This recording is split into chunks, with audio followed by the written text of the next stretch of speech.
السلام علیکم۔ امید ہے آپ ایمان و صحت کی بہترین حالتوں میں ہوں گے۔ تو اس سے پہلے والی ویڈیو میں ہم نے نماز فجر اور نماز ظہر کے بارے میں بات کی تھی، تو آج کی ویڈیو میں ہم نماز عصر، نماز مغرب اور نماز عشاء کے بارے میں بات کریں گے کہ یہ تین نمازیں کس نبی نے سب سے پہلے پڑھی اور کب پڑھی۔ بسم اللہ الرحمن الرحیم۔ تو سب سے پہلے نماز عصر کی بات کرتے ہیں۔ نماز عصر کی 4 رکعتیں سب سے پہلے حضرت یونس علیہ السلام نے ادا کی، جس وقت وہ مچھلی کے پیٹ میں تھے۔ وہاں انہوں نے اللہ کو پکارا، جس کو اللہ تعالیٰ نے اس طرح نقل فرمایا ہے، تو انہوں نے ہمیں تاریکیوں میں پکارا کہ ہم نے ان کی دعا قبول کر لی اور ہم نے ان کو اس گھٹن سے نجات دے دی۔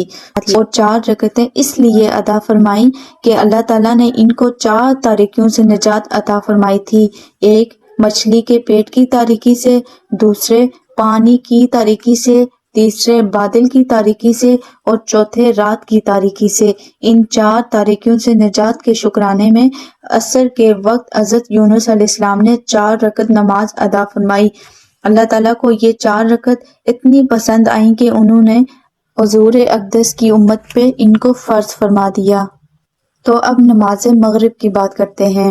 مغرب کی 3 رکعتیں سب سے پہلے حضرت داؤد علیہ السلام نے ادا فرمائیں۔ اگرچہ انبیاء علیہ السلام سے گناہ سرزد نہیں ہوتے، وہ گناہوں سے معصوم ہوتے ہیں، لیکن بعض اوقات کوئی نامناسب کام یا کوئی لرزش، کوئی خلاف ادب کام بھی ان سے ذرا برابر سرزد ہو جائے تو ان پہ ان کی اصلاح کی جاتی ہے۔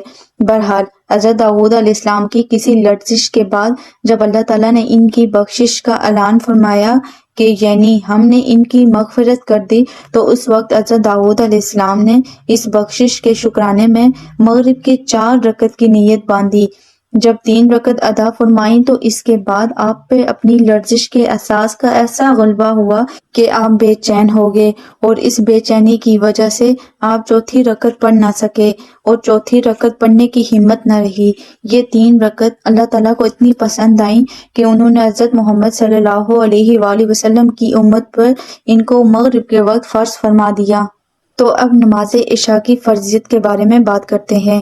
عشاء کے وقت جو 4 رکعت ہم ادا کرتے ہیں، اس کے بارے میں 2 قول ہے۔ ایک قول یہ ہے کہ سب سے پہلے حضرت موسیٰ علیہ السلام نے نماز ادا فرمائی، جس وقت آپ حضرت شعیب کے ساتھ 10 سال قیام کرنے کے بعد اپنے اہل و عیال کے ساتھ مصر واپس تشریف لا رہے تھے، اور آپ کے گھر میں آپ کی حلیہ امید سے تھیں۔ ولادت کا وقت قریب تھا اور سفر بھی خاصا طویل تھا، اس وجہ سے آپ کو پریشانی لاحق ہوئی کہ اتنا لمبا سفر کیسے پورا ہوگا۔ دوسرے اپنے بھائی حضرت ہارون کی فکر تھی، تیسرے فرعون جو آپ کا جانی دشمن تھا، اس کا خوف اور اس کی طرف سے فکر لاحق تھی، اور چوتھے ہونے والی اولاد کی فکر لاحق تھی۔ ان 4 پریشانیوں کے ساتھ آپ سفر کر رہے تھے، پھر سفر کے دوران صحیح راستے سے بھی ہٹ گئے، جس کی وجہ سے پریشانی میں اضافہ ہو گیا۔ اسی پریشانی کے عالم میں چلتے چلتے آپ کوہ طور کے قریب آ پہنچے۔ چونکہ رات کا سفر تھا، رات برفانی اور ٹھنڈی تھی، آپ نے آگ جلانے کی کوشش کی مگر ناکام رہے۔ اسی پریشانی کے عالم میں تھے، اتنے میں آپ کی نظر کوہ طور پر آگ جو جل رہی تھی اس پہ پڑی۔ آپ نے اپنے گھر والوں سے کہا، آپ یہاں ٹھہریں تاکہ میں کوہ طور سے آگ کا کوئی شعلہ لے کر آتا ہوں۔ جب کوہ طور پر پہنچے تو اللہ تعالیٰ سے ہم کلامی کا شرف حاصل ہوا اور آپ کو بطور خاص ہم کلامی کی نعمت سے نوازا گیا۔ اللہ تعالیٰ نے فرمایا، پھر جب وہ آگ کے پاس پہنچے تو ان کو من جانب اللہ آواز دی گئی کہ اے موسیٰ، میں تمہارا رب ہوں، آپ اپنے جوتے اتار دیں، اس لیے کہ آپ مقدس وادی میں ہیں اور میں نے آپ کو اپنی رسالت کے لیے منتخب کر لیا ہے، لہٰذا جو وحی آپ کی طرف بھیجی جا رہی ہے اس کو غور سے سنیں۔ بہرحال جب اللہ تعالیٰ کی جانب سے یہ انعام حاصل ہوا تو آپ کی 4 پریشانیوں کا خاتمہ ہو گیا۔ اس موقع پر عشاء کے وقت حضرت موسیٰ علیہ السلام نے ان 4 پریشانیوں سے نجات کے شکرانے میں 4 رکعت نماز ادا فرمائی۔